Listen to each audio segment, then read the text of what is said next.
Salam God Lovers, percayalah hidup kita berharga di mata Tuhan. Mari pagi ini bawa hidupmu memuji memuliakan Tuhan. Hidupmu berharga bagi Allah. Tiada yang tak berkenan di hadapannya. Dia ciptakan kau seturut gambarnya. Sungguh terlalu indah kau bagi dia. Dia berikan kasihnya bagi kita. Dia telah relakan segala-galanya. Dia disalib untuk tebus dosa kita. Sungguh hidupmu sangatlah berharga. Bulu yang terkulai takkan dipatahkannya. Dia akan jadikan indah.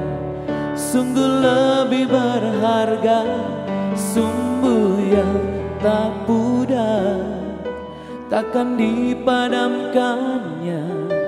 Dia akan jadikan terang untuk kemuliaannya. Bulu yang terkulai takkan dipatahkannya. Dia akan jadikan indah. Sungguh lebih berharga sumbu yang tak pudar, takkan dipadamkannya. Dia akan jadikan terang untuk kemuliaannya. Dia akan jadikan terang untuk kemuliaannya.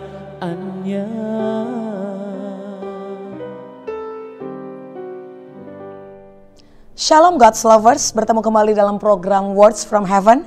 Hari ini kita akan belajar dengan tema Finishing Great. Saudara, saya punya prinsip dalam hidup ini, hiduplah dengan luar biasa, sehingga ketika kita mengakhiri hidup tidak perlu ada yang disesali, karena semuanya sudah luar biasa. Saudara, kita harus tahu apa tujuan hidup ini, karena kalau kita nggak tahu tujuan hidup ini, maka semua perjalanan kita, pilihan kita dalam hidup ini, keputusan, semuanya nggak akan maksimal. Nah, hari ini kita akan belajar finishing grade, bagaimana seharusnya kita hidup.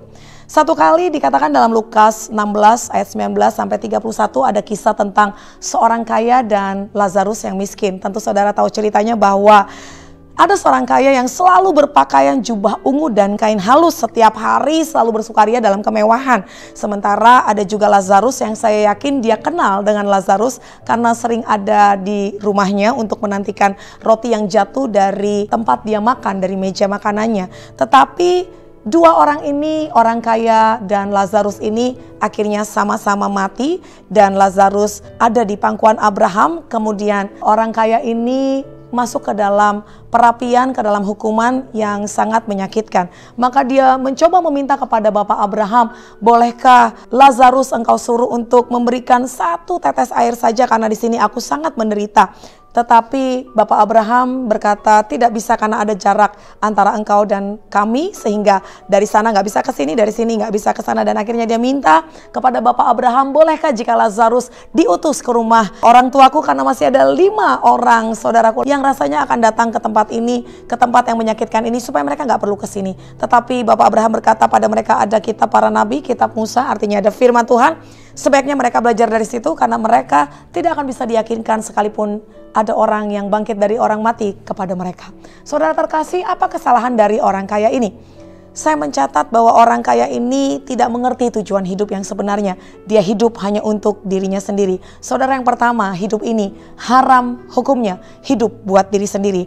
Hidup ini adalah seperti Yesus yang memberi buat orang lain. Hidup ini adalah diinvestasikan sebesar-besarnya untuk menjadi berkat bagi orang lain, saudara. Karena toh pada akhirnya dalam Matius 25, pada pengadilan nanti ketika ada kambing di sebelah kiri dan domba di sebelah kanan, Tuhan akan pisahkan. Yesus bilang, karena ketika aku lapar, kamu tidak memberikan aku makan. Ketika aku haus, kamu tidak memberikan aku minum. Ketika aku orang asing, kau tidak bawa aku ke rumahmu. Ketika aku sakit, kau tidak datang untuk menjenguk aku. Dan ketika aku di penjara, kau tidak datang melawat aku. Ketika aku telanjang, kau tidak berikan aku pakaian. Lalu apa kata orang-orang yang ada di sebelah kanan Yesus, yaitu domba-domba itu? Bila mana kami melihat engkau datang? Apa kata Yesus? Yesus bilang, semua yang kau lakukan untuk hambaku yang paling hina ini, yang paling kecil ini, telah kau lakukan buat aku.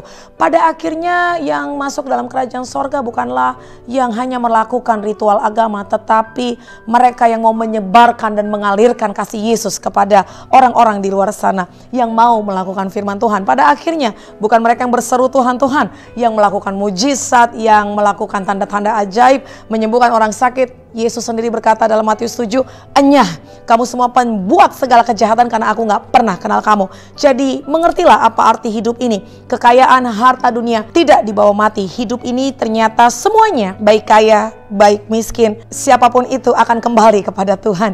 Dan tadi kita lihat bahwa orang kaya ini dalam hidupnya, dia gak bikin perampokan, dia tidak kita lihat di situ berzina, dia tidak mencuri, tetapi apa yang salah dari hidupnya, dia hidup hanya untuk dirinya sendiri. Alkitab mencatat orang yang hidup hanya untuk dirinya sendiri gak akan pernah masuk dalam kerajaan sorga. Maka hari ini kita sama-sama belajar, yuk kita pakai hidup ini sebesar-besarnya untuk menjadi berkat bagi orang lain. Maknailah arti hidup ini, bahwa tidak boleh hidup buat diri sendiri. Muliakanlah Tuhan dengan harta kita. Apapun yang kita pakai sebesar-besarnya memberkati orang-orang di luar sana. Karena pada akhirnya kasih kepada Tuhan dibuktikan dengan ketika kita mengasihi sesama. Dan yang kedua, saya mencatat bahwa hidup ini adalah untuk melayani Tuhan. Ada lagunya, saudara bilang begini, hidup ini adalah kesempatan, hidup ini untuk melayani Tuhan.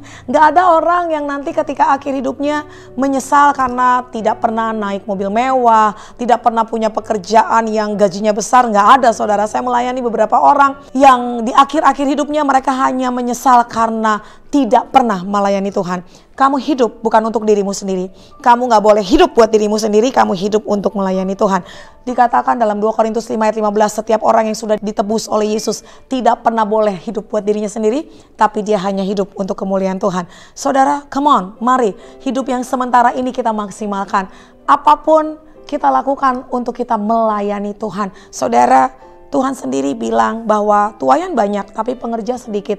Aku berdoa kau termasuk pengerja yang rela untuk melayani Raja di atas segala raja. Beritakan firman kepada orang-orang di luar sana. Kesempatan kadang-kadang tidak datang 2 kali. Kalau orang yang hatinya ada untuk melayani Tuhan dan dia mau rela untuk melayani Tuhan, saya pikir segala sesuatu bisa kita lakukan. Saya pribadi sejak 22 tahun yang lalu, saya ibu rumah tangga, saya juga mengurusi anak, saya juga mengerjakan ini dan itu, ada bisnis, tetapi saya juga tetap bisa melayani Tuhan. Buat saya, Tuhan gak pernah cari yang mampu, tapi Tuhan cari yang mau. Come on, jangan sia-siakan hidup ini, layanilah Tuhan selagi kita masih kuat. Kata firman Tuhan, celaka jika aku tidak memberitakan Injil. Ingat, sekarang penuaian sedang terjadi besar-besaran. Come on, Tuhan gak lama lagi akan datang. Yuk kita layani Tuhan. Jadi hari ini hiduplah dengan luar biasa sehingga tidak akan ada yang disesali. Karena kita sudah tahu tujuan hidup ini. Haram hidup buat diri sendiri, harus jadi berkat bagi banyak orang, memberi hidup buat orang lain. Dan kita harus hidup untuk melayani Tuhan. Mari kita berdoa.